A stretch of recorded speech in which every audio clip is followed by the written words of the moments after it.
We'd like to thank Wayfinders Testicular Health Fund for sponsoring this episode of The Shift with Mike and Joe. You can join the conversation today at wayfindersthf.org and follow them on social media at wayfindersthf. Storyteller. Professional storyteller. Wait, what? What name? You? Me, Coursey Willis, right? Yeah, but you can call me Josh on here. Yeah, Just so nobody knows me as Josh Willis. Yeah, the J stands for Jason. Don't call me Jason. Yeah, Jason Coursey. How about if we guess what the J stands for? Perfect. Jock. Yo. Mike and Joe. And Jason.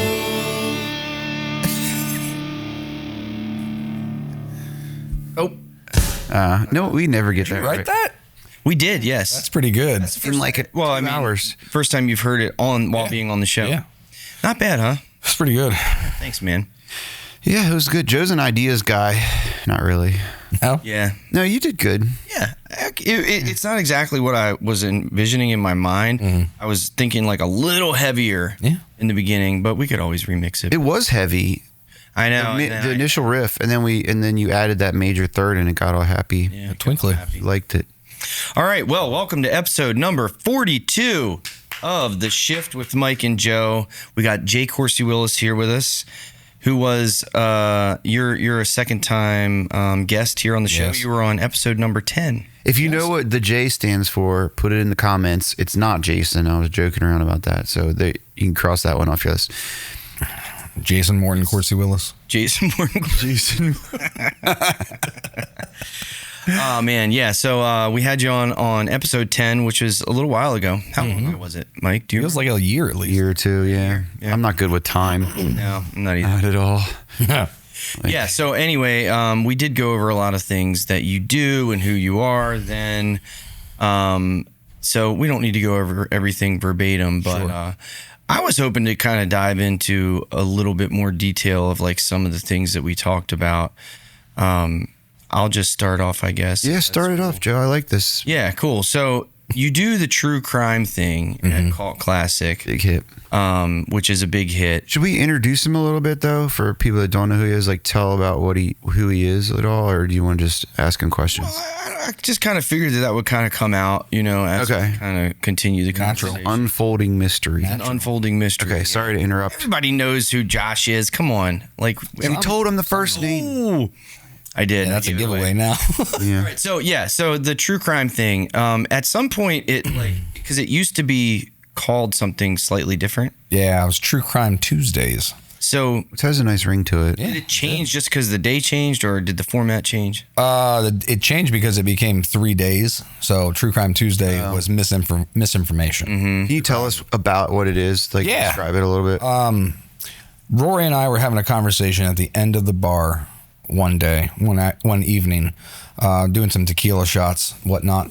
And Rory has a little notepad. You ever seen it? Oh, yeah. Scratches things down, puts it back. It's top secret. It's got a lot of shit in it. And I said, of all the stuff you do here, we should probably try to figure out like something ever done like true crime. He goes, oh, and writes it down, puts it back. I was like, cool, man.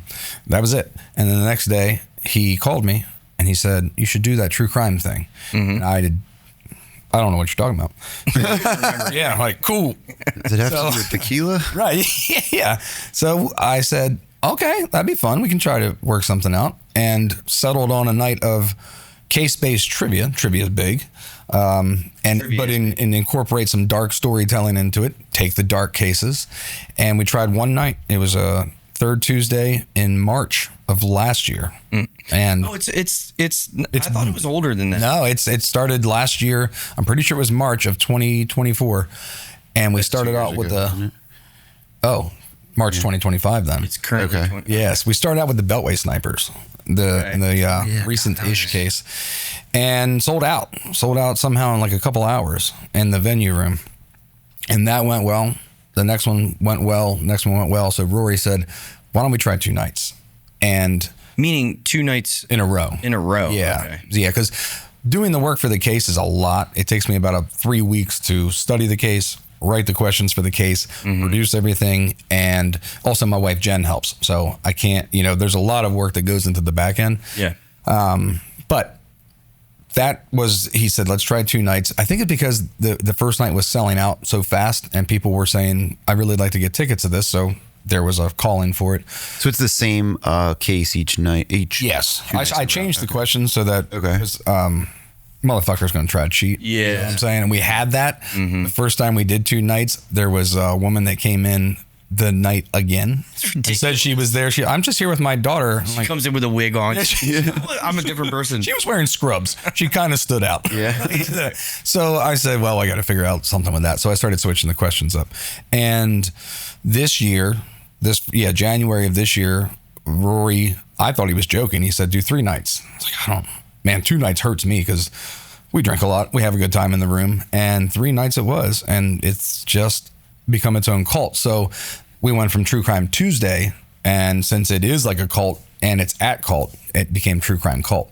Okay. So that's that's the evolution of the oddball night. So it just was a necessity born out of like people wanting to do it more. Like pretty much. And man, they take it serious. Yeah. Yeah. So can you like walk us through? Because I'm still like, I got a general idea of like how it works, but like, can you just like walk us through how it works? What? Yeah. How does it work? So I'll announce a case. For instance, today is the case announcement. So today, the pre-sale goes out to everybody that's on my email list. And there's like over 300 some people on the email list for pre-sale. So we just announced, it was at 10 a.m. Hold on, let me think of the case. Hopefully they get the email. Ocean City, right? Yeah, the Ocean City murders. Yeah. What's that? I said, hopefully they get the email because this won't come out for a month. No, they have to get the email. Yeah. And then normally a fair amount of tickets sells for the 3 days over the 24-hour period. Then it goes out to the general public. So this is the Ocean City murders, the double murder on 112th Street, the Siffrits. So what I'll do from here is I build all the questions over the next 3 weeks, and there's 3 rounds of 10 questions. So 30 questions, but then I have to have alternating questions. So normally I do like 60 to 90 questions and mix them all up. And then in between rounds 1 and 2, we do something called mug shots.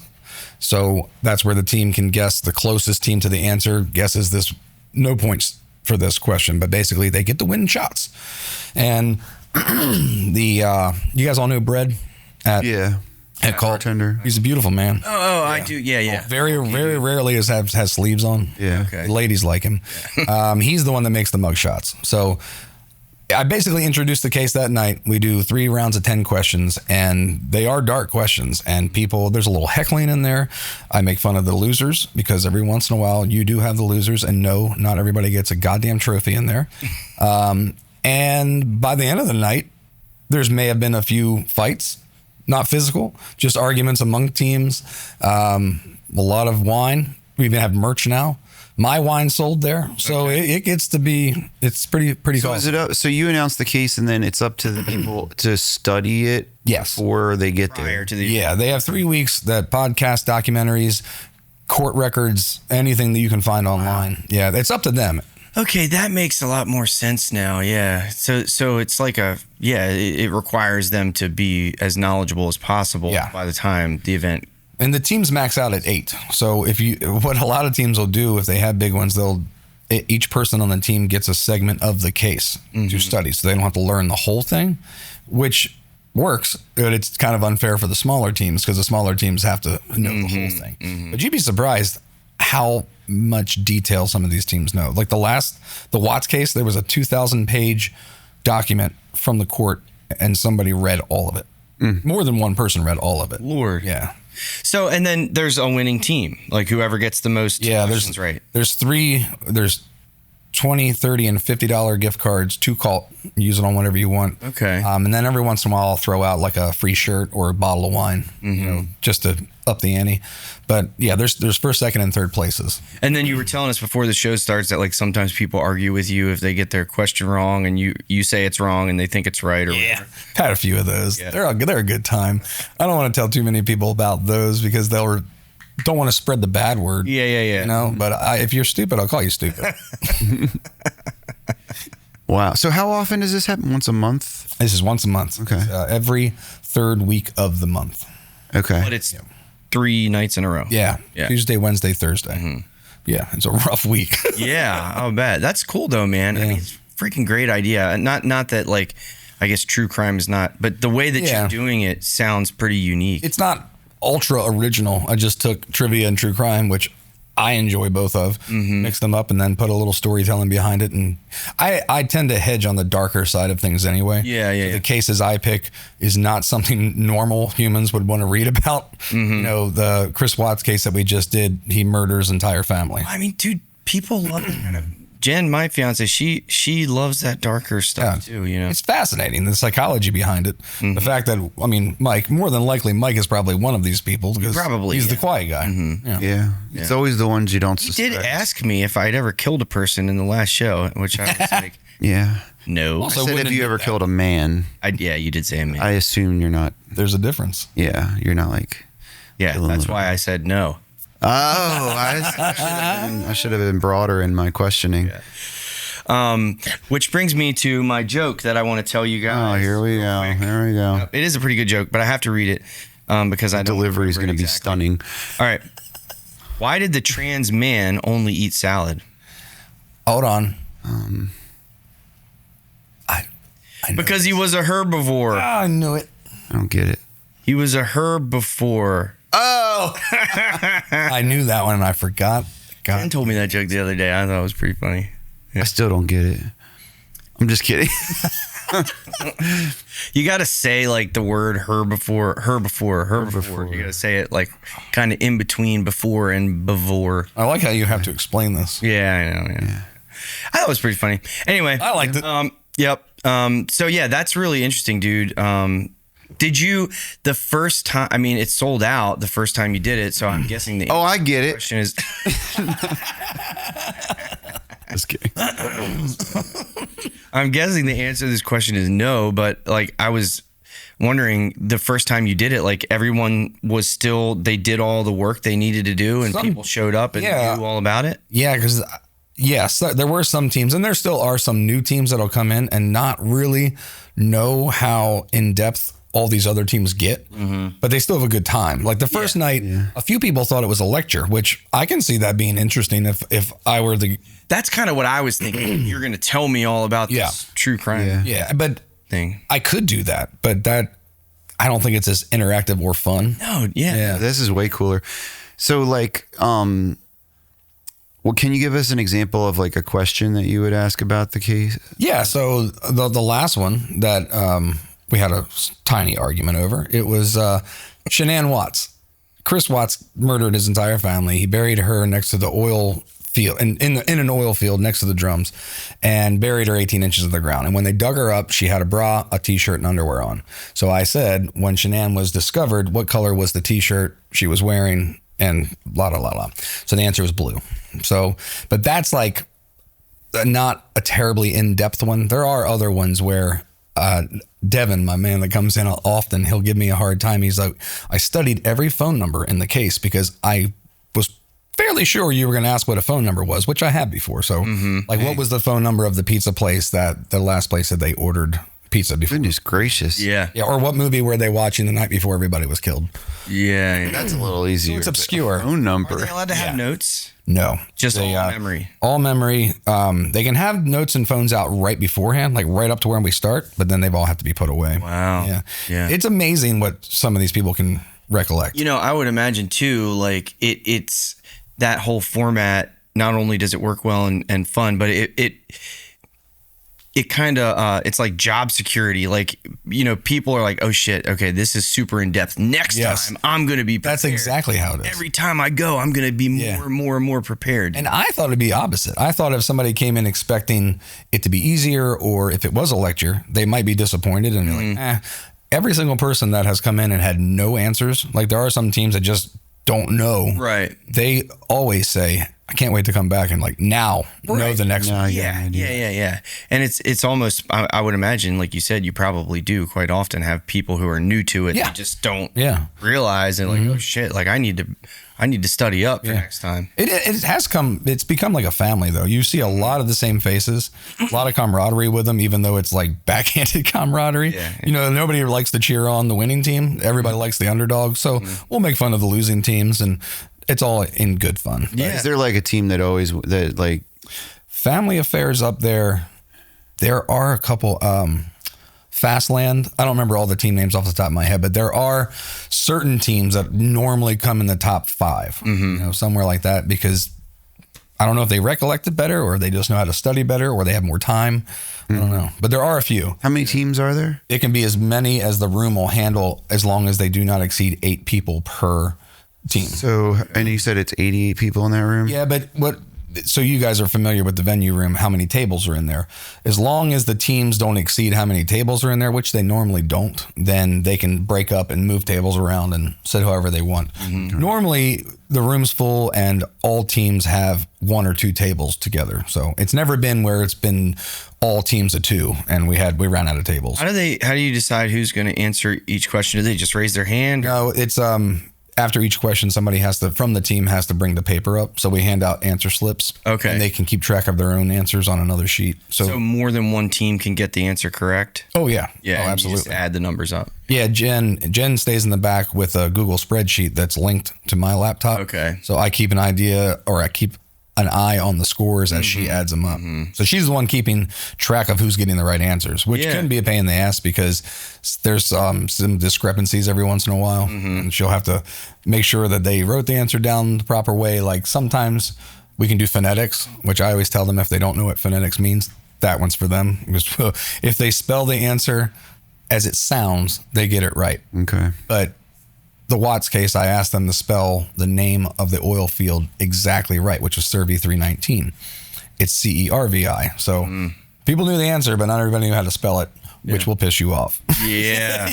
So you specifically say in that case it needs to be spelled right, but otherwise they can write it out. Yeah, and honestly, a lot of the last name only things people don't understand. Where if in trivia, which I didn't know this, but if you ask a question that is a person's name, normally in trivia, last name only is acceptable. And then some people will say, well, why can't I just write down first name only?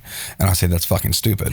Because if you walk into a bar, bunch of people, John. Yeah, looking for Mike. Quite a few Mikes. Not a lot of Waskies in a bar. Yeah, right. Yeah. So for the t-shirt answer, the color of the shirt, you would have accepted BLOO. Blue. I would have, but not without repercussions on that person. And I will. No. Yeah, what did they answer that made it a discrepancy? It seems like a pretty cut and dry. Someone read a book that, and I guess that's all they used for the case. There is a book on the Watts family case, and it described the shirt as a light color. The shirt was it was a light colored shirt, but that's not a color. No, that isn't a color. You have to figure out what that color is. Yeah, so there was a discrepancy on that, but it's not a lot. It's not like we sit in there and argue the whole time. Yeah. Every once in a while, we'll have a good argument. Yeah. And I'm sure that most of those little arguments are like in good fun. Yeah, they are. Yeah. I give them a hard time. They give me a hard time. So what does the winning team win? So it's $50. The gift card is $50 for the winning team. But then again, every once in a while, depending on how much wine or tequila I've had, I'll hand some stuff out. Like Jen and I make the shirts for it. I order them from LA and we screen print them here in Stevensville at my shop. So if we get a screwed up shirt, it's not printed properly, then I throw it out. Okay, that's cool. Can't sell it, and it's more fun to give it away anyway. Yeah, that's really cool. Yeah, it's one of a kind. That's kind of cool. There's a string of probably more valuable. Yeah, it's on the black market, really. I have a string of black T-shirts with white print that we only tried once, and I didn't think they came out great, so I just gave them away. And now people wear them, and other people are like, "Where'd you get that? Where did that shirt come from?" It's like you have to get it given to you. So the true crime thing, that's pretty awesome. And then you also are doing the Sippin in the cemetery thing. Yeah. So noticing a theme here. Oh yeah. I might have a little alcoholism. Is that the theme? No, well, that and death. like death, I think. Yeah, death too. Death and booze. Yeah, I grew up with Halloween's my favorite holiday, so it's gonna be in there somewhere. But Sippin in a cemetery, that came from drinking in cemeteries. Exploring cemeteries when I was young. I grew up on Cox Neck, and behind my house was the Black Methodist Church that had a very old cemetery in the woods. Can't say black.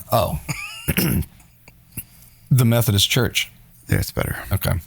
There was a cemetery there. Colored. No. Oh. Wait, no, that's probably not okay. There he goes. Right. We can make jokes about retards, but racism we need to steer away We're from. all colored, okay? Here he goes. I'm a beautiful shade of pink. I'll let him ride and see where this goes. I'm I curious. think we need to cut him off. Okay, all right, go ahead. So behind too your much wine. behind your yeah. So anyway, that was a cemetery I explored when I was like 9, and then I had a friend on Chesley Road. There was a cemetery at the end of that. Played in that, so I've always been fascinated with cemeteries and the stories of the people that are buried there. Then I became of age to drink and decided some people party in some people party in fields, some people party in houses. I like to party in cemeteries, so did a lot of hanging out with friends in cemeteries, a lot of ones that you'd probably know.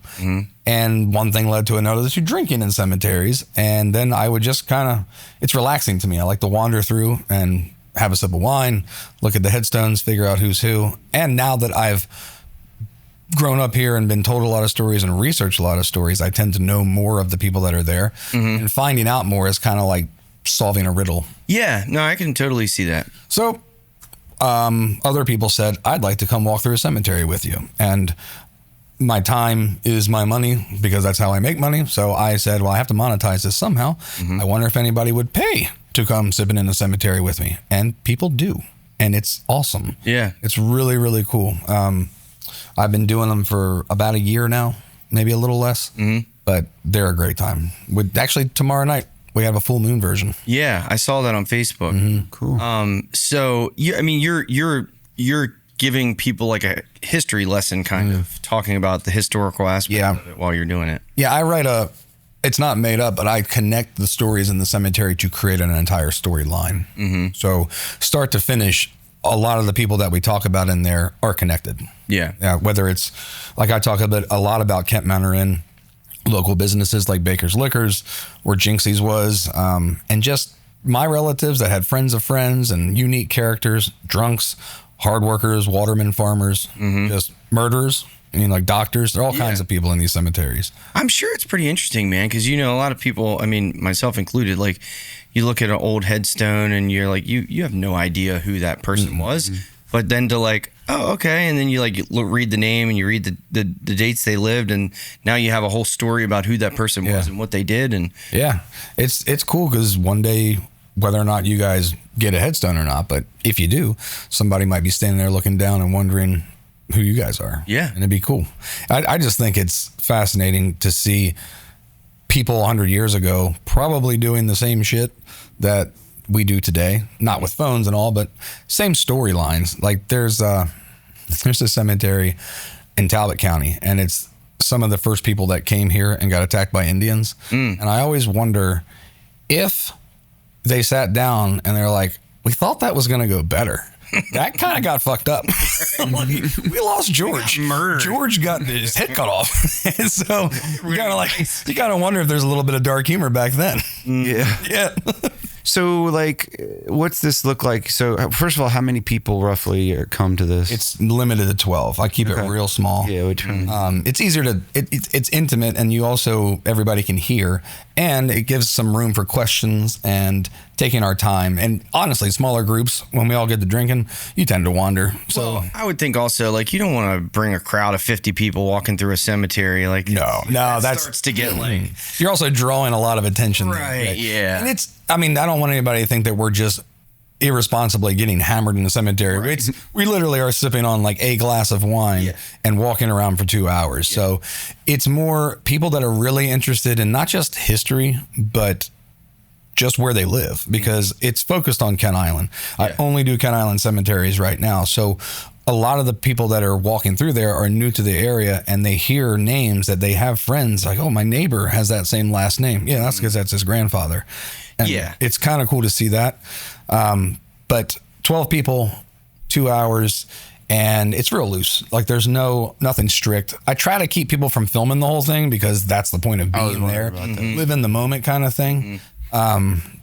Pictures are fine, but it's neat. I didn't know what to expect and tried it with a couple groups, and everybody seems to really like it, and it becomes personal. Like once you start figuring out where you live and who the people are, you tend to care a little bit more about where you live, which was like the double-sided effect of that I was hoping for. Yeah. trying to save cemeteries because a lot of them disappear around Kent Island. Right. I mean, yeah, it's a great way. Like if that's something that you are invested in, which it is, right. A great way to kind of spread that,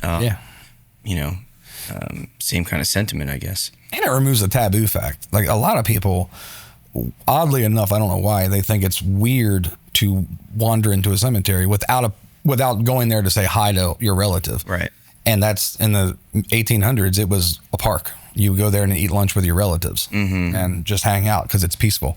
So I'm trying to kind of bring that back a bit. Yeah. Make it's not taboo. And if you do it for 2 hours, you realize like that was awesome. It's not taboo at all. It's very peaceful. What time of day are you doing this? Normally right before sunset. Okay. It kind of gives the nice setting, like golden hour. Yeah. We'll get there like tomorrow, but tomorrow is the moonrise one. So I scheduled it so that we see the full moonrise midway through, and then I have lanterns. So it kind of ends. Cool. It won't be pitch black, but it ends as the night's trailing. You gotta kind of incorporate like the nighttime in the cemetery. So like I totally hear what you're saying. Like it's not just like, oh, let's go get drunk in a cemetery. Right. It's more about like the history, and I want to try to remove the taboo, but at the same time, it does kind of make sense. It is a cemetery, so it's like, you gotta lean into that spookiness. Absolutely. And I've had a couple mediums come through, which it doesn't even matter if you believe that kind of stuff, but some of the stuff that these mediums have said that have just like by a chance psychic kind of person,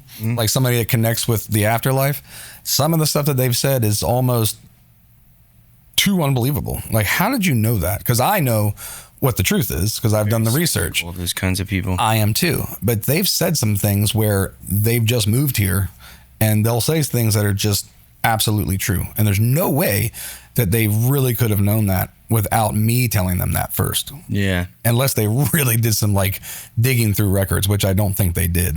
So some of the stuff is very interesting.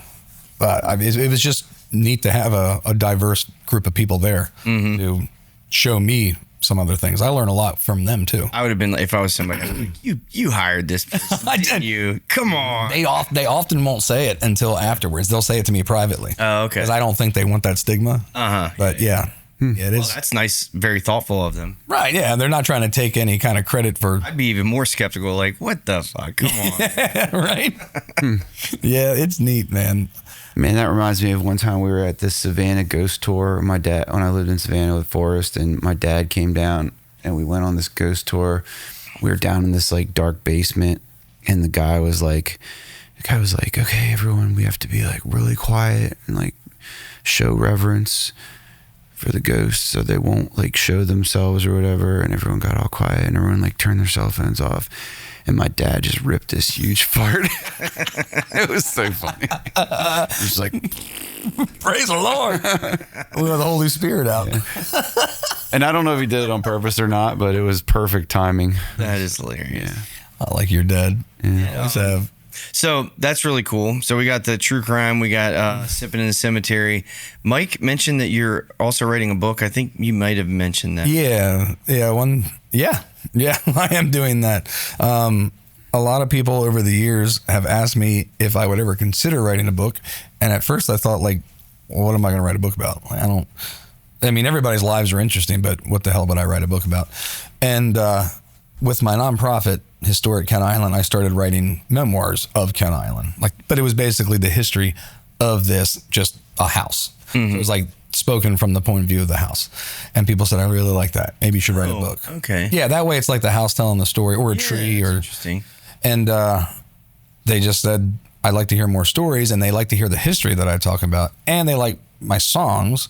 So one thing led to another, because all my songs are written from fact and historical experiences for me. And I just sat down one day. I went to Bridges, and that's my writing joint. Yeah, Wednesday, Thursdays, half price wine.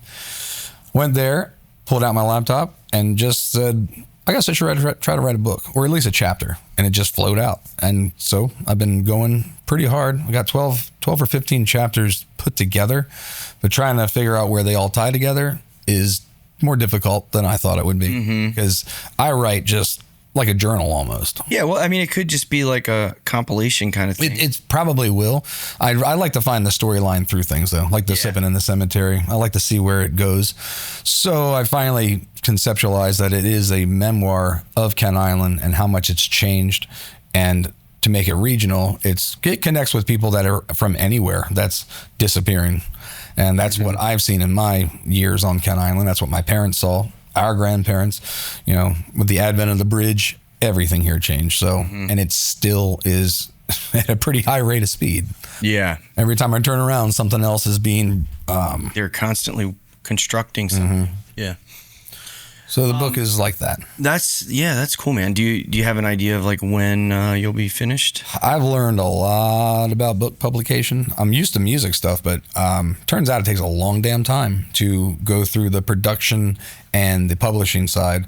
So I was hoping to have something together by the end of this year, but it'll be next year. Yeah.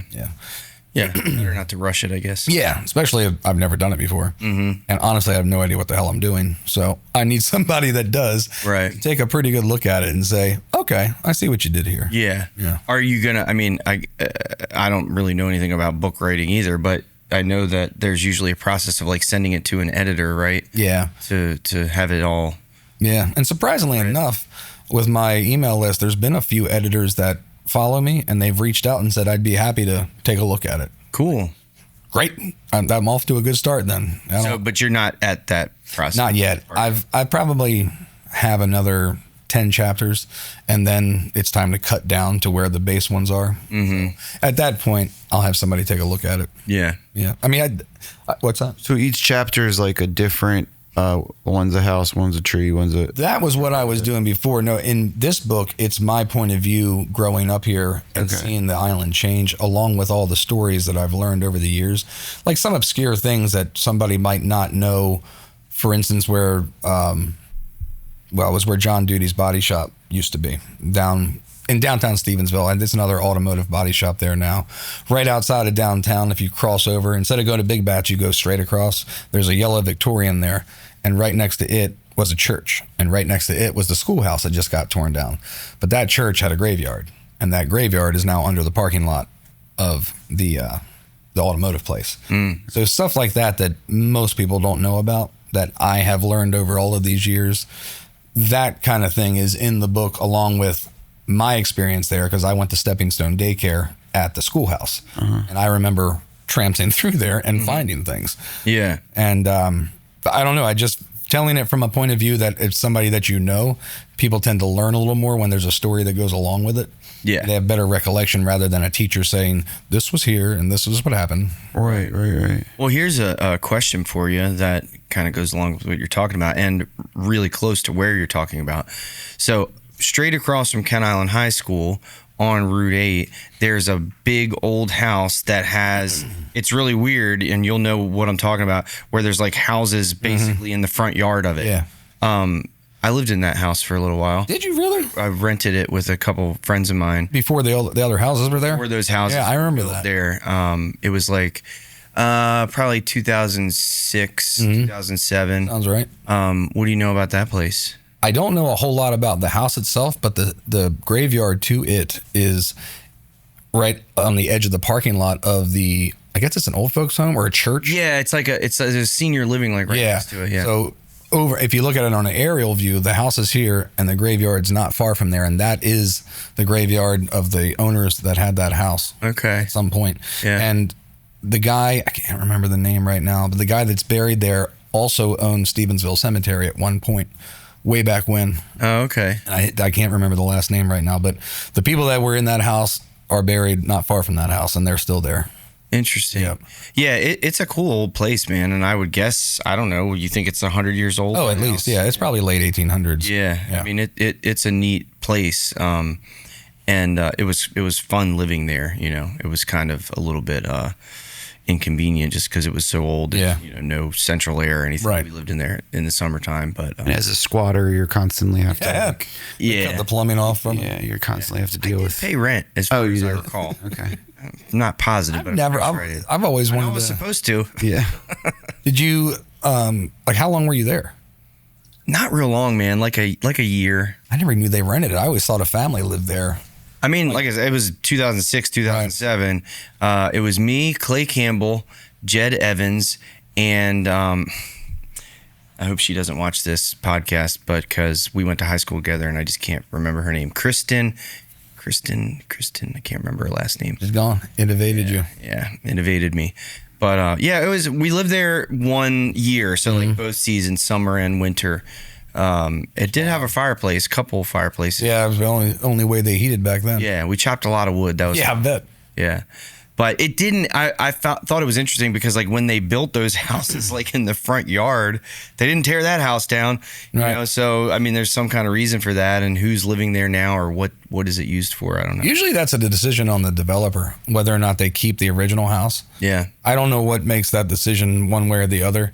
Like when the state bought all the land up at Love Point, like from the water all the way back to the turn, if you're going down Pier Avenue, the Fillmore Hotel was standing and was mostly restored when they bought it. And they are planning on turning this into like a state park.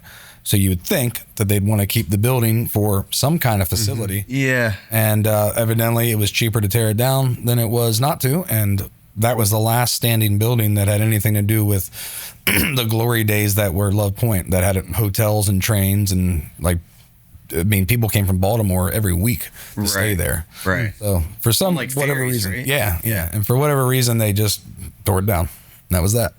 Yeah, that's wild. So it's going to be a state park? Yeah, they're trying to transition to that now, I think. They're basically just leveling all of the old buildings that were there. So I guess for hazard issues.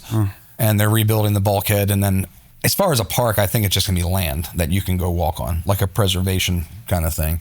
Preservation by knocking all this. Yeah, right. That's exactly right. Yeah. That's wild. Doesn't make much sense. Is Langenfelder still like up? Oh, it's not. That's why I think they're the ones that sold it to the state. I can't remember exactly, unless the county had it for a little while. But either way, the state of Maryland has owned it since it was a formal business. Okay. DNR trains out there, and that's where they keep a lot of their cars. Yeah, because I know there's still something happening out there. Yeah. My grandfather worked there for a long time. At Langenfelder? Yeah. Yeah. What's his name?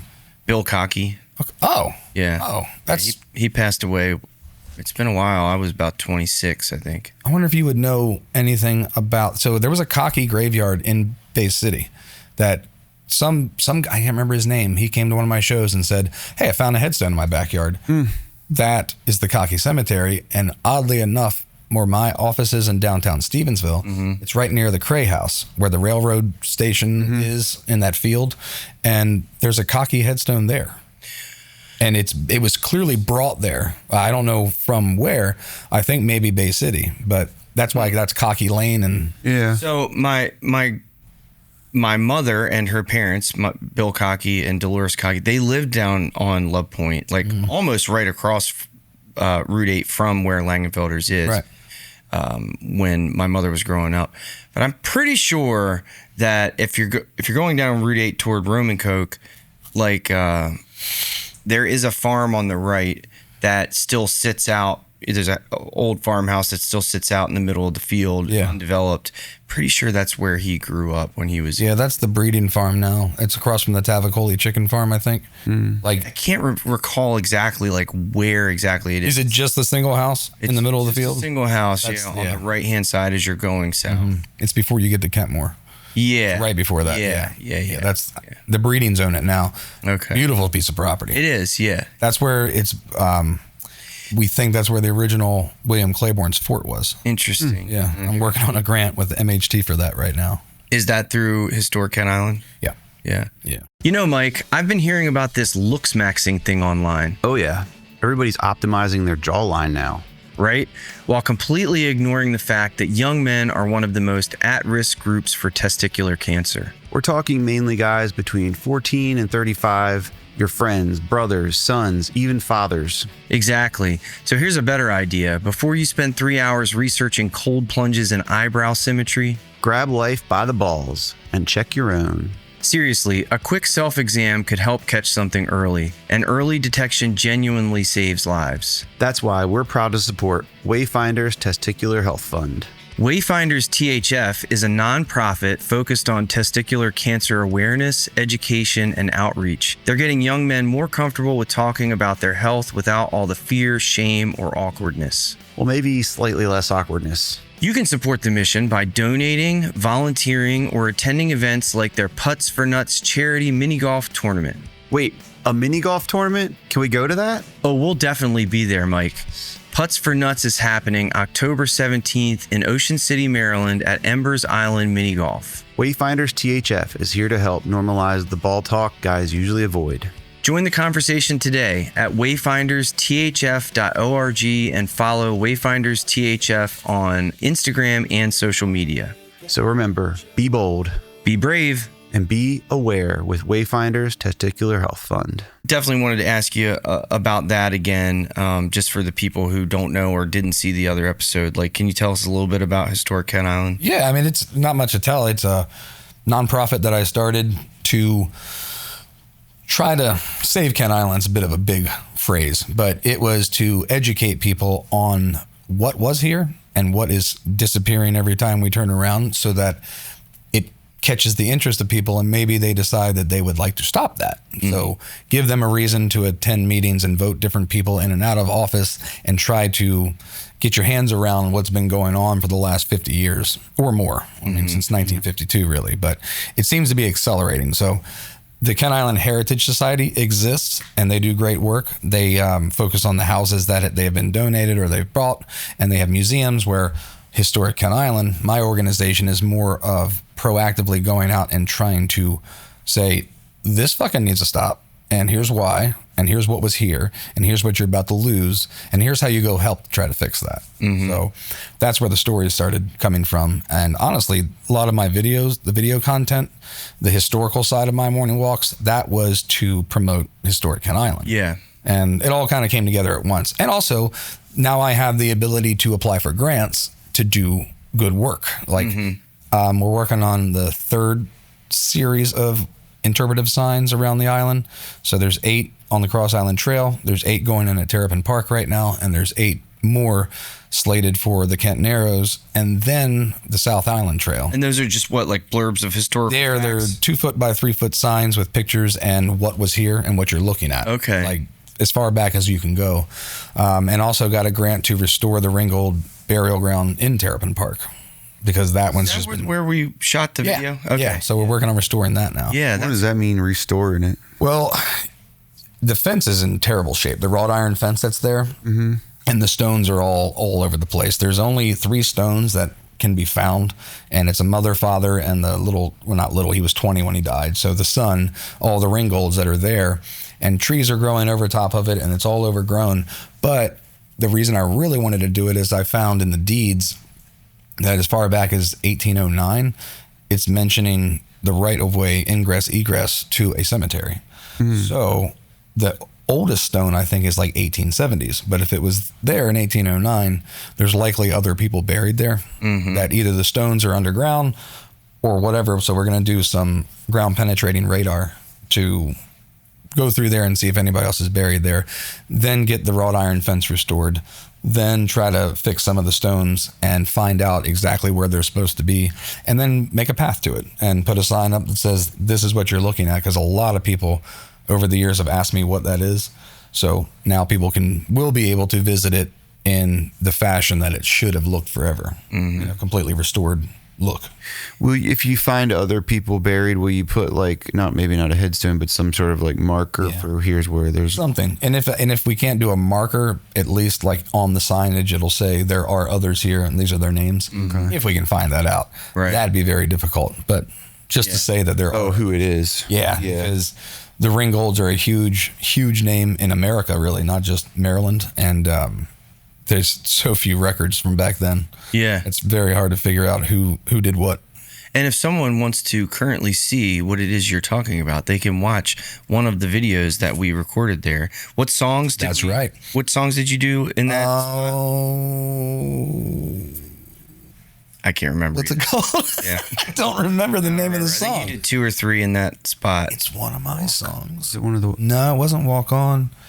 Shit, man. I know we did other ones there, but the one that we specifically did in the cemetery, I'm pretty sure that I posted those on my Image and Sound Media YouTube, and then you definitely on my YouTube, on your YouTube and on your Facebook. Yeah, those were that particular spot. I mean, not necessarily just because it was at that dilapidated cemetery. But I just was really happy with how those looked. Yeah, it was November, I think. So the leaves were starting to change. Yeah. Perfect time of day, and it's just quiet back there. Yeah, and that's what it was. You could hear the leaves one at a time coming down. Yeah, that was really cool. That was really cool. I love that. Cool. So historic Kent Island, and then so Narrows. What the Narrows? Yeah, too, right? Yeah, doing some dinner. Oh, where the water narrows. Yep, that's which kind of is twofold. That one, the Narrows. I've been going to the Narrows. I think probably most of us at some point for the prom, we took dates to the Narrows. It was like because high-end place. Yeah, like damn, I'm looking good tonight. So been going to the Narrows for a long time, and became friends with the owners, and now the owners' daughters and granddaughters. So we're all kind of friendly, and they know what I do, I know what they do, and we support them. And then one day last year, Caroline, who's the granddaughter of Bo, the original entrepreneur of that place, she approached me and said, "We want to do something. What do you want to do?" And I was like, "Wow, that's okay. What? I don't know. What do you mean?" So she explained we'd like to do a dinner, and I said, "How about some storytelling involved? Feature my wine. We can weave all the stories together. 7 courses, 7 stories, and 7 courses. That's a meal right there. It is. With that said, I think we're going to pull it back to 5 courses and make each course larger, because the changeover." That was a big learning curve. That was a learning curve there. Same amount of stories, but essentially they sit in the private room that overlooks the Narrows water, and I explain as many stories start to finish as possible. They're short, so it's not boring anybody, and they are true and very in depth, from the crossings that were there, what it was when the first settlers came, the Indians that have been, and even like the older stories of what's been newly discovered about the Indians there, Waterman, the industry, and War of 1812, Oyster Wars. People probably eat that up. They get into it, man. Yeah. They get into it. It's a really fascinating time, and I even put pictures up that I've had handed down in my family up on the screen so people can see what things look like. Oh, cool. And all the buildings that are no longer there, the shanties that were there, the black workforce that was there. Your family has a lot of ties down there too, and so do mine. And I grew up kind of in the county slips. So that all made sense for me to, if they were going to have me involved, that's what I was going to tell. And then that spawned into something I call the Unmarked Path, where people have approached me since then and said, "I'd like a private walk through the Narrows." And I thought, oh, okay, well, I guess we can figure this out. And it's not the same stories. In this, we walk wherever they want to go, basically. I can customize one side or the other of the Narrows, but it's about a 2 or 3 hour walk, and we can stop at bars, do a little bar hopping, tell the story of that restaurant, tell the story of what was here. They can ask questions, and it's private groups. This is, again, like no more than 10 people. Yeah. And we wander around the Narrows for 2 hours, and I tell them everything that was there as much as I can. That's pretty amazing, dude. So cool. I've been using ChatGPT and actually Claude a little bit recently for like all kinds of stuff, and I had ChatGPT give me a rundown before you got here today, because I was like, look, our buddy Josh is coming back. Give me some stuff he's been doing lately, so we can I can touch on that stuff. And it really it's amazing what it tells you these days. But the way it was like, he's a really interesting guy, Joe. And it's like telling me things that I already knew. It's like he does this band called the Chesapeake Sun. Yeah, yes. Do we have a show coming up? Pearly white teeth. The native look to him. We love you, Jason. Did you know Jason was like an extra in a movie one time as like he was on the Discovery or History Channel. He was an extra as a Native American. Yeah. No way. I did not know that. I think it's the History Channel. Why didn't we talk to him about that when I don't know. It's pretty cool. Yeah. Anyway, ChatGPT really put it together. I thought it was interesting, a good point. Dude, how you have taken music and history and these different things and talk about entrepreneurship and putting all these things together to create something that's incredibly unique. It really is. It's been exciting. Yeah, I'll bet. Man, stressful though, because you know as well as anybody that you try new things and 90% of them flop. Yeah. You know what I mean? But then once you get like a few that start to work and you can see what people want and it's benefits, like what are you going to give somebody that benefits them or entertainment? And as soon as you can kind of like get that, Yeah. you can build off of that. But man, I can't tell you how many things failed. Can you tell us about some of the failures? Just curious. Yeah, I mean, just general ideas that never panned out that I thought would. So some of the driving tours. Mm-hmm. I had a guy hire me in Talbot County for a 2-day driving tour with friends, and it was awesome. And I thought that this was going to be the next big thing, but apparently you have to have a lot of money to go want to do one of these driving tours, which people will spend, but I just have no idea how to pitch it. And also there's not that big of a calling for it. Not unless it's like a very, I don't even know how to say it. Like this was such a specific tour that there was a guy that came to me to do it. So I thought maybe I can turn around and make something new out of this. The walking thing's much easier, and the driving thing not so much. So I'm just picturing Kramer's tour on his bus. It's just like I'm trying to listen to you and not. Yeah, right. Yeah, I doubt it was like that. No, it wasn't like that. It was pretty crazy. It was a good day. Wait, so driving tour, like were you all in one vehicle? Yeah, there's a guy. Actually, the owners. So Luke Phipps, the guy that is, his wife is the one that now owns or is a part owner of the Narrows restaurant. Mm-hmm. He has I think it's a limousine company or some kind of transportation company. So he provided this big van, like a bus van. Mm-hmm. And he's also the driver, and he's funny as hell and he's charismatic. So I sat up front with him, and then everybody else in the back partied, and I explained what things were, which sounds like a great time in general. You think you could like monetize on that, but I don't know. Again, that has to be a very specific group. So, and it's not an ultimate failure, but that's like one of the ones that just wasn't as easy to make work as I thought it would as a regular thing. Yeah. Yeah, I would think that's a little less like personal, like because you're having to like turn around that and part's you're not and you have like the car between you and whatever you're talking about. It isn't quite as like, I don't know. Yeah, I think we time it too. Like, oh shit, we're past it. Right? Yeah. Well, it's not that anymore. You gotta interrupt somebody. Right. I mean, there was other stuff too with music that I thought I could, if I thought a story was cool about certain songs. Like, what are they? When somebody writes an album, like Smashing Pumpkins does it a lot, where the album is thematic and it means, what do they call that? Concept album. Concept album. I tried to take a few songs that did have a concept to them and build a story around it that I thought would help sell the album. Nah, nobody gave a shit. Because I was the only one that I was like, this is a cool story. Yeah. No, it wasn't. Interesting how people like, because a lot of your stuff that you're doing is storytelling. So it's interesting how like one thing takes, but I know the other one doesn't, but they're both kind of like but you spend just as much time and energy on every single one. Yeah. Which it does get discouraging. It got pretty dark there for a while, thinking I'm going to have to go back to the old regular job. And that, I think it was a combination of that and Jen saying, we need more money to help pay some of these bills. And I went, okay. And I guess all it took was like that fire of saying, you have to, it's embarrassing. Like you failed. You have to go back and do something else. Right.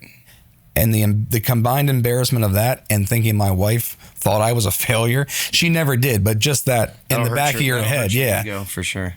It just drove me so hard to come up with, I just sat down one day. I was like, ideas everywhere, and as many as I can put down, and a few of those worked, and the rest of them, fuck them, and I'll focus on the ones that work. Yeah. Well, I mean, you got a handful of them that are working, right? Yeah. I mean, they seem to be, and now then you start to learn, what is the root of all of these, and it is a storytelling thing. Yeah. And for a long time, I was embarrassed about that because, when you're growing up and you always think of that like one old guy that's telling you stories, and you're like, he's funny. But it's like that fucking old guy telling stories. Yeah. That's how I thought people envisioned me. Mm-hmm. And I didn't want to be that old guy sitting around telling campfire stories.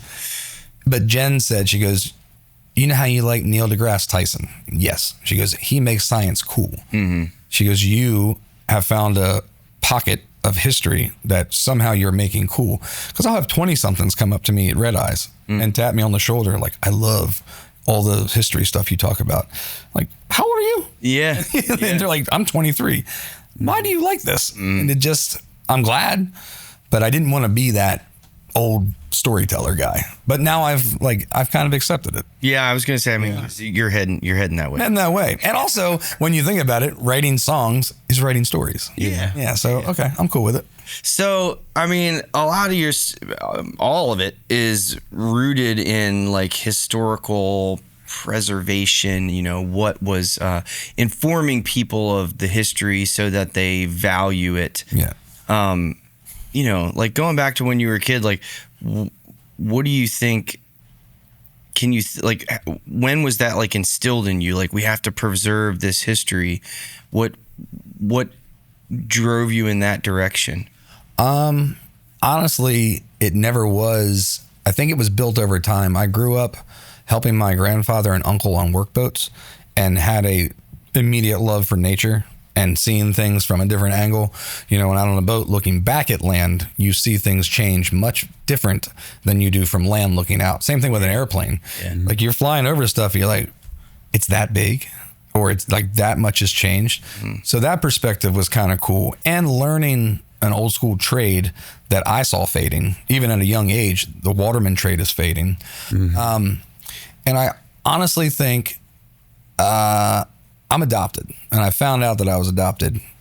It was like a weird foggy time because I guess it messes with your memory. When something is there that you don't necessarily want to believe, you tend to block it. Yeah. But I think what it was is that I always said in my head, here's my story.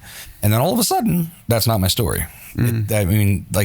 The way I grew up is my story, but whatever I thought was my story going back to this point and this point and this point, well, now there's like a detachment. So I started exploring the island more. Yeah. And I would find places, headstones, old houses, old cabins in the woods, and wonder what their story was.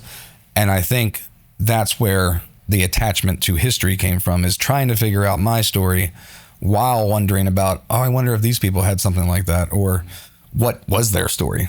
And maybe it has a bit of me in it. Yeah. And so my mom and dad, Bob and Sheila, greatest parents in the world, the ones that adopted me.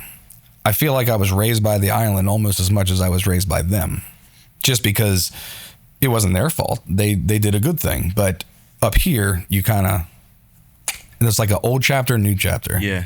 And then you're like on the outside of the house looking in through a single window instead of inside the house exploring it all. Right. So I found myself in the woods looking through windows of old houses and exploring shit and wondering what was there. So I don't know. No, that makes perfect sense, man. That I think you had mentioned to me at one point that you were adopted. Yeah. But yeah, trying to discover those two stories, like it makes sense why that curiosity would be like instilled in you. And I grew up with great people. I mean, both sides of my family, Willis's and Coursey's, told me so many cool stories. And 90% of them are absolutely true. I mean, some are embellished, but over the years, I've researched some of those stories and found out, like, damn, that's real. Oh, he did set that on fire. Yeah, right, stuff like that. So it was just I had a really unique, cool upbringing. We all did, being around here, but I think mine was just a little different than my friends that couldn't associate with what I was experiencing. So I didn't have anybody to talk to about it. Yeah. So I went and talked to inanimate objects. Some would call that a psychopath. How old were you when you found out you were adopted? I don't really know. I think I was about 9. Really? Like I said, it's a weird, foggy area. Like, I remember before not knowing, and then I remember an area afterwards. I remember being in school and somebody was asking about genetics and character traits, and they got to me and they said, well, what do you have that your parents have? And I went, I don't know. And I remember kids were like, well, why? And I said, because I'm adopted. I don't know. And they literally thought I was lying.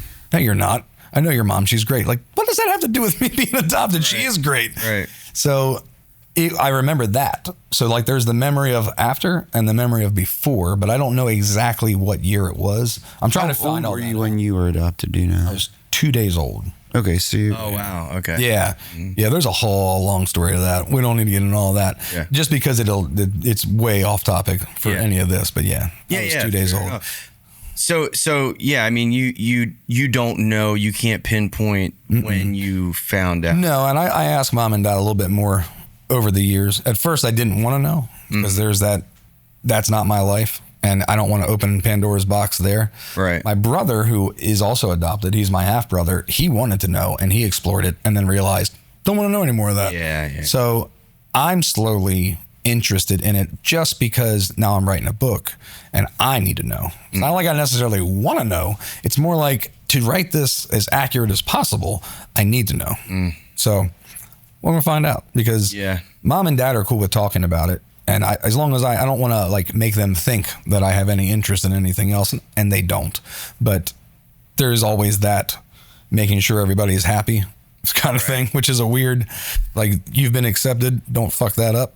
You know what I mean? I mean, as a parent of multiple adopted children, I see that with my kids sometimes where it's like I can tell they want to know about their past, but I only know so much about it to begin with to even tell them, but like where they kind of think it's offensive to me in some way, but it's not. It's like, I don't. That's exactly, like you worry that I know they don't now. Yeah. I did worry about that growing up. Yeah. If there was any time that there was a curiosity, I thought, is it okay to ask that question? Yeah, I can see how you they never made me feel that way. Yeah, it's just built in. It's just the way it works. Right. Yeah, it's interesting. Yeah, it was. Still is. Like the whole thing's a weird mystery kind of thing. But it's understandable how a kid might feel like it's you are my ungrateful parents or something. Yeah. I don't want you to think that. I don't want you to be my parents. Right. But like Mike's saying too, like a parent, I don't think would ever feel that way. No, and they don't. And it's just, I don't know. There's no book on it for a kid. Yeah. Like and that's what I mean by having friends that could tell me that. You don't have those friends because I didn't have any friends that were adopted. So nobody could say, nah, that's cool. And sometimes you need the older friend to say like, you're fine. Don't worry about that. Right. But you figure it out as you go. Yep. Yeah. Yeah. It's not a sad story by any means. It was just an interesting, weird, unique story. Like growing up, actually, I kind of like the fact that it happened. I mean, maybe like's the wrong word. I can appreciate it. Yeah. Because if it hadn't happened, I wouldn't be able to do what I'm doing now so honestly. Yeah. I think. Right. Yeah, it definitely forms part of who you have become. Yeah, every step of the way makes you who you are. I might be doing something cool and I might be enjoying that, but I really enjoy what I'm doing. So I don't think I would change any of it. Yeah, that's interesting, man. Definitely makes part of who you are. I didn't say that right. Mike said it better just a minute ago. It makes sense. I know what you mean. Yeah. So also, something else I wanted to ask you about. I'm just genuinely curious. The documentary. Where are you still doing that? Oh yeah. So that's like another project. So that's okay. So not a failure, but way in over my head. I had. And you get on a roll. You're like, I'm gonna do this. I feel. And then and then you go, what the fuck am I thinking about? Like that is way too involved. How am I going to do that? Yeah. So it is the County Slips documentary. Yes, I have a lot of footage from it, but I can't be director, producer, writer. Like I can't do it all. And I thought I could at one point, and then slowly realized having friends in that industry now, that's what they're there for. You need that assorted group of guys or girls to do that, to help with it. So at some point in the near future, I will build a team to help complete that mission. Right now, I'm just trying to kind of get a steady line of what it is that I'm supposed to be doing. All of this stuff that we've talked about is new, like last year and a half. Right. So I don't even know what the hell I'm really doing with that. I'm doing my best. The documentary thing you started. Because I didn't. Ago. Right. And I was, Brent Lewis, actually, he and I worked a little bit on it. It came out of the fact that we were interviewing watermen, local watermen for the Chesapeake Bay Maritime Museum. So then that idea spawned a little bit out of that. I had already had a concept, but again, that was when you're in the heat of it, doing those interviews once a week, and you're like, I got it. We're moving right along. As soon as something else comes up, that goes back here, and then you focus on this, and something else goes back here. And that is that project is one of those things where you have to take 6 months and just do that project. And I can't do that right now. I mean, I got to pay the bills or even a year. Yeah, exactly. A year. Right. Yeah. And that doesn't pay you along the way. So yeah, and maybe not even in the end. maybe not at the end. Right. It's like doing a grants, 20-song album. But You know? Yeah. So that's more one of those passion projects where I'll have to put the money into it and maybe some investors, but I'll be doing the spending there, and I can't justify that yet. Just because I'm trying to spend or pay the bills from my spending. Yeah, it's always difficult to balance that kind of stuff, man, when you Right. have projects that are meaningful and could potentially make money, but not making you money right now. No. You know they have a lot of potential, but This is one of them. can't justify it, right? Right. Yeah, What is we do have some sponsor now. we do, yeah. What's the premise of the? It goes along with the whole changing area. So it was a double entendre. I guess that's what you would call this, is the county slips. It's based, the story starts in the county slips, which is where all the workboats are in the Narrows. From the perspective of the hardworking man that's down there working his ass off on the water every day, generations of watermen doing it to build what you see in the Narrows now, which is now turning into a tourist destination, which is not what it was even in our lifetimes. Yeah. When we were kids, you did not walk through there with flip-flops on at night. Like, oh, this is a good time. No. So it's the lineage of that, watching the change and the story of how that all got built, along with Queen Anne's County slips from its heritage. So it's based in the county slips, but also we're losing what is built on. Yeah. The slips, and the county itself is slipping Yeah. from its, honestly, from why the reason people want to be over here. Yeah. Everybody's like, I can't wait to get over there. Look, it's like island time, and this is so cool and laid back and blah, blah, blah. And keep building all those fucking condos. Yeah. See, let's see how long that lasts, where it's relaxed island time. So that whole point A and point B aren't going to cross over at a very good spot. Yeah. That's what that was. So, but it's real interviews, real stories and history of real men working the water, and women. We've interviewed 3 women, so they're fewer in that industry, but yeah, I think it has legs, because all that stuff is going to be gone, I think, not too far from now. Yeah, I mean, there's still a lot of boats down there, but it does. I've wondered many times, like, I wonder how long this will last, like how long these slips will be mostly filled up. And well, you can tell now. There's some of them aren't even workboats now. Yeah, some of them are like personal. Well, that's been for a while. Yeah. I remember even when I was a kid seeing a handful of boats, like, and asking my dad, like, Dad, why is that? Like, what's that boat? Why is it there? That doesn't look like all the rest of them. He's like, that's, some jackass that, or whatever. Well, yeah. And put into perspective, that is the largest congregation of workboats in all of Maryland. I don't doubt it. So if that's it, you leave out of here, then what's left, really? Right. When that's gone. Yeah. Which I'm not saying it'll ever be completely gone, but people are certainly not growing up to follow in their father's footsteps in that industry as much anymore. Yeah, for sure. I mean, my grandfather's boat's not there anymore. Yep. My father's boat's not there anymore. Yep. My grandfather's boat is rotting away in the backyard in Graysonville. Yeah, man, and it's also due to a lot of people moving away. Yeah. Like if your kids move away because they can't afford to live here anymore, well, they're not going to come back and operate your workboat, right? Or have it passed down, so it sits in a yard, and it's weird to watch it. It's like watching like a dog die. Yeah, you're just sitting there. You can't help it. It is what it is, and it's been your best friend, and it got you through life. And it's just sitting there. Man, I just took a trip to Maine. Never been up there before, but like the coast of Maine. We went out on a lobster fishing boat, which was pretty awesome.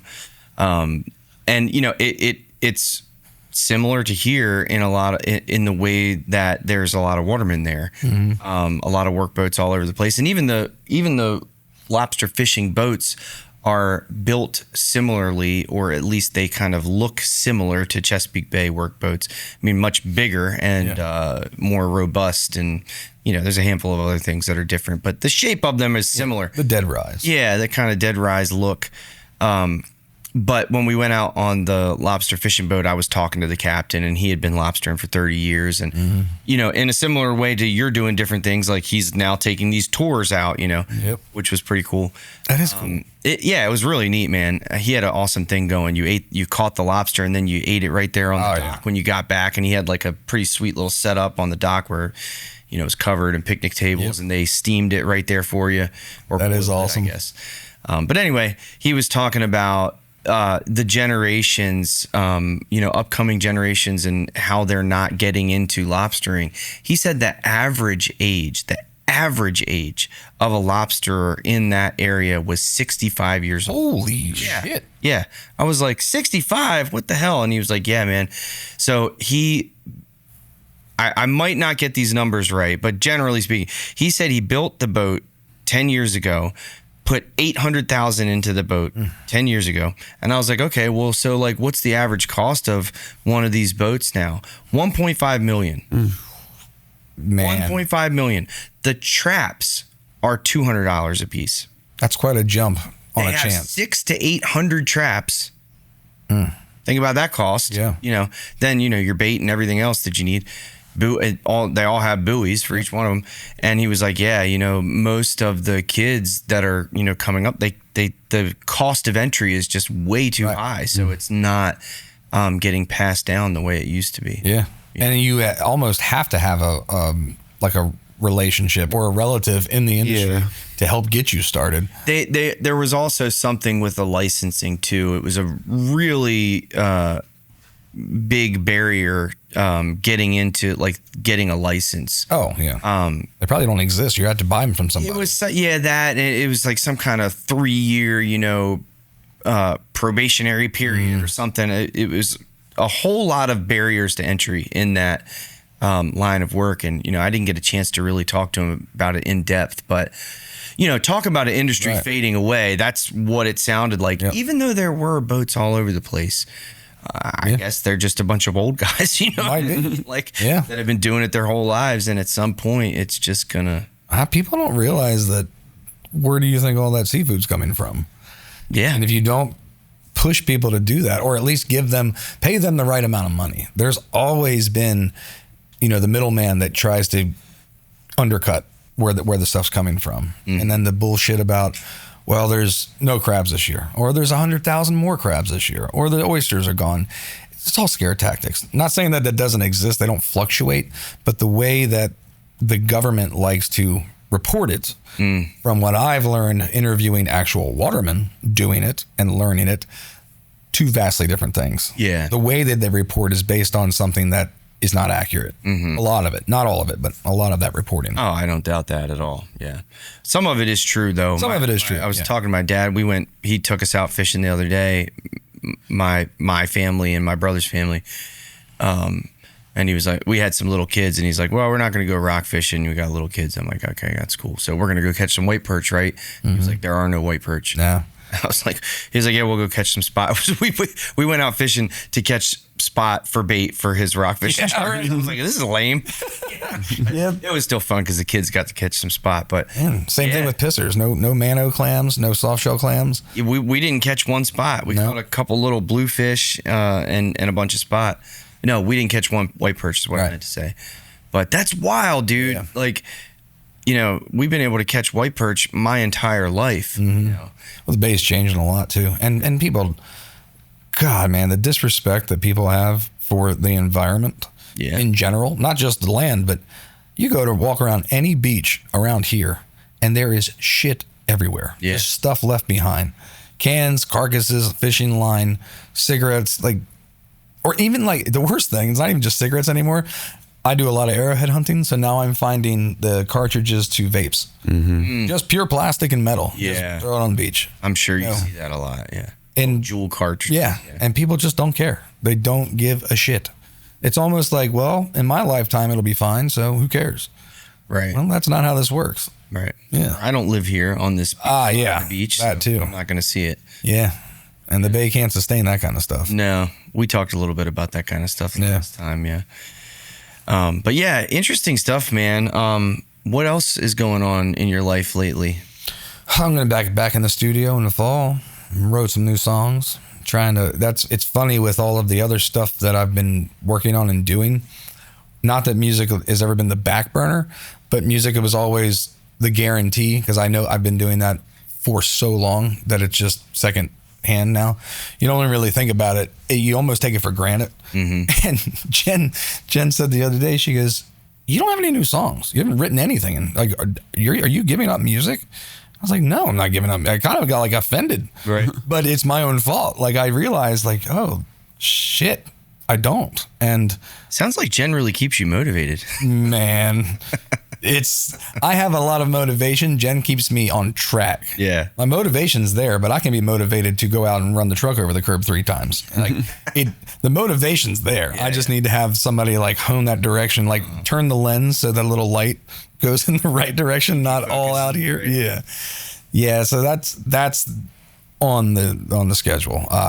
Island and BJ and all the Candlebox guys, they're on tour. Yeah. But I get them back in the fall. Nice. And we're going to set some time aside. I was trying to get a cabin, like an Airbnb cabin, because I worked on a different project last year up in the woods, and it was awesome. Just take a week to a cabin, all the guys in the room recording, everything set up. You just wake up and do it. Mm-hmm. And it was awesome. But I don't know what the hell happened to Airbnb prices. That same cabin more than doubled. Is that right? Yeah. Wow. It was like $6,000 for the week before. Now it's almost $9,000. Good Lord. Not more than double, but is significantly higher. Yeah, like, I can't afford that shit. Yeah, that's a lot. Yeah, that's a lot. So where was that cabin? It was right on the edge of Maryland and PA. It was like as soon as you cross over. Okay. Huh. It was beautiful, but no. So we'll just do standard studio stuff. What studio are you going to use? Normally it's all home studios anymore. BJ's got one. Island records wherever he is. He has like a mobile studio. I have a studio at my house that I built for that kind of stuff. So we'll track drums somewhere and guitar, or drum and bass. And then I'll do vocals at my house or fly out somewhere to go with Island and do that. Mm-hmm. All depends on like where they are and what the ability is. Do you have those songs written? Got four completely done. I'll have 6 solid ones soon. Okay. Yeah. I feel like, didn't you just do like an album release thing or something though? That was the Songs and Stories show probably. Okay. If that's the thing I did at Cult. Yeah. I think it was the end of last year. Okay, that wasn't new. No, that was almost like an announcement of the book. So I took excerpts from the book and showed people what I was writing, and then did songs with it. So it was from my newest album. A lot of those songs were, but it wasn't an album release. Okay. Per se. Okay. Yeah. Album releases are hard anymore because dumping all your songs at once doesn't give you the ability to waterfall. Yeah, you know? People don't do that anymore, do they? The algorithm hates it. Right. Unless you are a known artist, well-known artist, and have spent the time marketing that dump, it's just going to hurt you, really. I mean, it does kind of make sense, I guess, these days because, like, you know, it's all about, like, consistent content. So if you just throw it all out there at once, and then it's like, okay, well, yeah, that's it. I like to do the release every 6 to 8 weeks, and then at the end, put the whole album out as a new album cover. That's cool, because then it serves as its own release, and people are already interested in the songs, and maybe you throw a bonus track on with the full album release. Right. Yeah. Right. But man, out of that, nothing's brand new. Okay. Yeah, I mean, that's a lot of stuff. It's a lot of shit. I'm trying to just keep my head on straight. Because every day I wake up and I go, actually, like this, when you texted me last night, I went, oh, good thing you texted me. Yeah. Because it's on my calendar. Bro, I was brushing my teeth and I was like, I think I ought to text Josh just to give him a little reminder, you know. And because to be perfectly honest, I had not forgotten about it until that moment. Right. But like, we shot a podcast in here yesterday, and an hour after I left, I was like, why did we tear everything down? Yeah, we're doing it again. You had stuff to do. Yeah, but we could have still left. We could have left some of it, but neither one of us like said, hey, we're shooting another show tomorrow. Yeah. You know, because we don't normally do Tuesdays. No, we normally don't. And it's been a little while since we've done 2 in a row. Yeah. But yeah, dude, that's a lot of stuff that you got going on. All super interesting stuff. I think now might be a good time to mention that we are cooking something up. Because this will be released, but this show will be released before just barely. Yeah, just barely. It should be, I think, anyway. Yeah, we're gonna do a live the Shift with Mike and Joe over at Cult Classic. Josh is going to be a part of it, and we have a loose idea. Yeah. It's not super loose. It's fairly. Yeah. It's kind of like together. Grip is kind of like it's like that. Yeah. Just the right amount of pressure. The right amount of pressure. Yeah, but we're looking forward to that, man. It's going to be. Yeah. And you also have Big Man Rory. Yes. Yeah. Rory's going to be. I said Big Man because he hates to be called Big Man. Does he? Might want to edit that out. I mean, he's kind of, he's. No, it's just bad. No, I don't mean it like that. It's just one of those generic things. Hey, big man. Hey, Yeah. Big dog. We don't like generics. Yeah. He's actually doctor. Doctor is what he is. Rory is a doctor. He has no MD, but we refer to each other as doctor ever since the Haunted Trail. Okay. So he's a doctor. All right. In my book. Fair enough. Yeah. I'll call him doctor. You're going to do another one of those bonfire things? Oh yeah, a big ass burn. Yeah, that's the Pallet Palooza. Yeah. Pallet Palooza big ass burn. It's about as trashy of a parking lot fire as you can get, which is the fun of it. So yeah, we're doing another one. I think it's late November. Is that at Cult? Yep, I did one after the last time we did a haunted trail there because I had to do away with all the pallets and all the shit that we built. But this one is more just to burn shit in a parking lot because why the hell not? So have some music out there, have some hot dogs, beer, wine, a bunch of different barrels burning at once, and everybody can throw in shit that they hate. Wow. And that'll be that. And we'll just So you can burn your own stuff. burn whatever the hell you want. That's fun. Yeah. I mean, have the moon coming up. It'll be a party. You got to get a permit or something for that? Sort of. Yeah. I got to call the fire department. Yeah. Yeah. Okay. But they're pretty cool.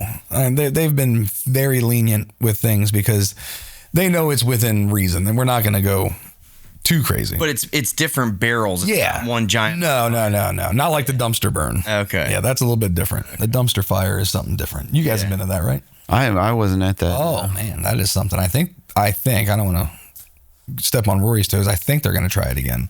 An actual, like a dumpster bonfire? Yeah. Oh, you guys really had Dude, how did people come up with such awesome ideas? Rory. It's all Rory. Yeah, I mean, that dude is a marketing genius. Yeah. And one day he just said, I got a dumpster and we're going to burn it.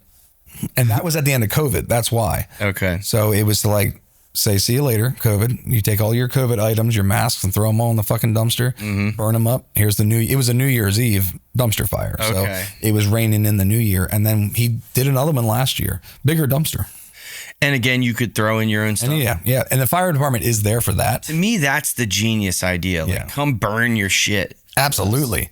And honestly, the fire department loves it. It gives them something fun to do. Oh, I'm sure, yeah. They have a blast burning things, obviously. They're in the fire department. Right. Yeah, we're all pyros.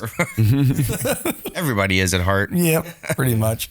So yeah, that's planned. Yeah. And are you going to do a haunted trail too? I want to, but it's about location. I can't find a location to do it.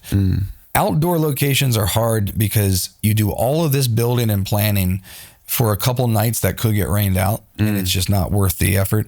So the last time we did it at Cult was in the actual brewery. I built everything inside the brewery, which was a nightmare because the brewery is still operating. So I had to make the walls move, and I mean it was a lot, and it was awesome.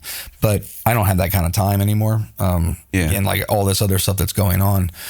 And Cult just opened the new venue room, so that old space that was storage is now used for something else. So there's not a lot of room at Cult to do that. Okay. If I can find a location, then yeah, I will certainly do a haunted. But you're looking for an indoor location. I would like an indoor location that's pretty big that I can have like a good month, maybe 2 months That's to build in. take a lot of work. It is a lot of work. Yeah. But with that said, I am doing something a little different up at the winery. So in October, November, it's in the vein of Halloween at the winery that produces my wine. So Chesapeake Manor Vineyard. Mm-hmm. You go up Love Point on the left on the bay side, not the Chester River side. Play there, don't you? Oh, yeah, you play there. Don't you? Yeah. Oh, I you haven't played that one. I played the one across the Love street. Point, yeah. Chesapeake and I are partners, and I'm going to do a few low key. This isn't going to be like big stand in line, 1,500 people a night. This will be like a low key hunt for somebody that's actually buried there, a historical figure that was known throughout colonial Maryland to be a tyrant with his servants. And it's all real. Like I found all this out, and that property is extremely old. And there used to be a house there that I fell through the floor of when I was younger, exploring. So there's a lot of history on that property. And part of it is trying to figure out where this guy's buried because he's on that property somewhere. So the night is in the vein of Halloween. And Will you give them clues to? I don't know yet. I don't really. I don't think so. He doesn't know where he's buried. No, I don't know where he's buried. I'm trying to figure that out. But I think telling the story of that and letting people know. I mean, this guy was in the courts all the time. He and his wife. His wife beat on some people too. So he and his wife were in the courts all the time, and they literally lived right there. And that, along with the Native American history that's there, along with the slave history that's there in the Civil War era, there's a lot of history on that one piece of property, and there's a lot of shit that can be talked about out there. So it's not a hokey night. This isn't like we're going on a ghost hunt or see if you can put together the clues. That has its place. That's just not me. This is more, let's have some wine and let me tell you the fucked up shit that was here. Right. Because there is some. Yeah. I was thinking like you guys could try to find it together, but then what if you don't find it? Well, yeah, I don't think we would be able to because there's no headstone. So right. It'd be not perspective. The word's not there. I don't know what the hell I was going to say. No, I think your idea is a lot better than I was thinking. Yeah, that's interesting, man. So the wine thing is going well too? You're still producing the wine? Yeah, it's a very limited bottle or amount of that is. I have a 24 Chamberson and a 24 Barbera Rosé that's limited production. So when it's gone, it's gone. And the first amount that I think I started with 24 cases. That's almost gone. And that was May, I believe. How many bottles are in a case? 12. Okay. So it's sold at Cult Classic. That's the only place that sells it really. And we drink a lot of it at True Crime. I sell it, or I provide it at my events. So like the walks, certain ticket tiers include a bottle of wine. Mm-hmm. So if you buy the right one bottle of wine or tastings and whatnot, so Sippin in the Cemetery, the Unmarked Path, all the stuff that I'm doing, they serve it at the storytelling dinners at the Narrows for the one night. So yeah, it's going well. And I mean, it's great wine. So if you like sweet wine, don't drink it. This is like traditional dry wine. Okay. You know, if you are a wino, you'll probably like this wine. Do you have plans to produce more of it? Yes, there's a grape called the Norton grape, which is an old naturally grown grape locally that disappeared over who knows when it fully disappeared, but it used to be here. And the owners of Chesapeake Winery, Jason and Dory, they have now planted new rows of the old strain of the Norton grape. So ultimately, I'd like to have a single bottle of the Norton grape because it's local to Kent Island. Interesting. I think that'd be really cool to do. That'd be neat. Yeah. It only makes sense that your wine would be like have this historical significance. Oh yeah. Not just like, make me some wine. Now, I talk about all these things that are buried under the ground, obviously contributed to the flavor of the wine. Are you a wine? Plant it right next to that grape. That's right. Find it. That's the Sippin grape. Yeah, right. Are you a wino yourself? Yeah, I've become one. Yeah. Hasn't helped my weight, but outside of that, I would think wine would be like not when you drink 2 bottles of it. Better than beer, right? Not when you drink 2 bottles of it. Fair enough. Beer, it bloats you, so you're only going to have a few. Wine doesn't bloat you. Wine just makes you like shift gears. Like, we're going to do all night? Right. Perfect. So that's how that's going to work. Yeah. But yeah, I love wine. It goes seasonal for me. In the wintertime, I'm more of a red wine drinker. Summertime, more of a lighter wine drinker. Yep. I remember getting drunk off of wine. It was kind of like a giggly, real giddy kind of. It's like a head high. Like you start to feel lightheaded. Yeah. Like, here we go. Yeah. Yeah. It's been a long time, but I do remember that. Yeah. Jen got me into that too. So it's really all her fault. Yeah. She used to go to wineries with her friends, and I'd never been to one. I'd had wine, but it was probably shitty Boone's Farm wine or something. Mm-hmm. And then we started going to Bordy across the bridge. Yeah, on the Western Shore, like Bordy and Linganore. Mm-hmm. And they had a brewery too. So I started with some beer and then got into wine and went a few more times. And I was like, there's something to this wine. I like the idea that it's only grown, you only get that taste for vintages one time. Yeah. That is pretty neat. So like if that year was shit and the grape was stressed, that wine vintage will taste a certain way. If it was a lot of rain, that wine for that year could be the same grape, but it'll taste completely different. And you only get that once, and then when it's gone, that's that. You don't get it again. There's a lot of wineries around these days. They're starting to pop up more, which is really good because there's a lot of good wine that Maryland can grow. And Eastern Shore was never really leaning into it, and now they are. Like, you have Love Point in Chesapeake, up Love Point. You have, what's the one in Thompson Creek? Koskia. Yeah, Mark. That one. And then there's more out on the Eastern Shore, like Layton's Chance out in Vienna. And there's a couple really, really good ones. So I hope they start popping up more like the breweries, and you can tie trails together, like do a wine trail or a wine tour. Sure, you'll spin something. Hell yeah. That's what we'll do. We'll take a bus. I'll get the short bus. Yeah. All party. Yep. Sipping on the short bus. Sipping on the short bus. That's pretty damn good. Sipping on the short, but that is good. Yeah. That's what I'm talking about. Sipping in the cemetery, but Yeah. Yeah, sipping on the short bus. Stays on brand, you know. Yeah. Very cool, man. Well, dude, lots of interesting stuff. Yeah. Great having you on again. Thank you. Yeah, thanks for being To here. the Call Classic, The Shift with Mike and Joe live. That's going to be amazing. September 4th. I enjoyed that. Yep. It is September 4th now. Who knows what it might end up being? Well, that's true. Yeah. It'll be fun either way. It's going to be awesome. Yeah. But yeah, man. So where can they find you online? I mean, most people know, but All J. Coursey Willis, jcourseywillis.com, at J. Coursey Willis. That's pretty much it. Everything starts there. Go to the gatherings at jcourseywillis.com to find out where the next gathering is. join the Murder of Crows. Join the Murder of Crows. Hell yeah. If you like stories, real ones, dark ones, join the Murder of Crows. I send something out once a week, and it's not buy this, buy that. It's here's some shit. Do you have some shit? So that's basically quality content. Quality content. Damn right. It's all very honest. Sometimes too honest. And the morning walks. Yeah, the morning walks. Those just are so random, depending on my mood. No schedule for them. There was a weekly schedule, but then that got pushed back a little bit with everything else that's going on. You have to combine letting somebody know that something's coming up or give them a piece of history. So it's definitely no further out than every 2 weeks. So try to keep it to once a week, but sometimes every 2 weeks. And then you do, so don't you have another Sippin in the Cemetery coming up? Tomorrow night. Tomorrow night. Yeah, tomorrow night. And then I have a new location starting in August and September. So New cemetery. Okay. Yep. I keep the locations under code names because if I tell everybody where it is, they're public cemeteries. Most of them are. Yeah. So then people would just show up. Not to say that they would, but You're a thinker. You could. I try. All covered. I try. Every base covered. That's because I used to do the same shit. Yeah. So it's easy to figure out. You got anything else? No, I think that's it. Cool. Well, dude, thanks again. Hey, man. Always a pleasure. Thank you. Thank you. Good thing is I got to piss real bad. Yeah, I could tell you were doing a lot of shifting in your seat there. Bye.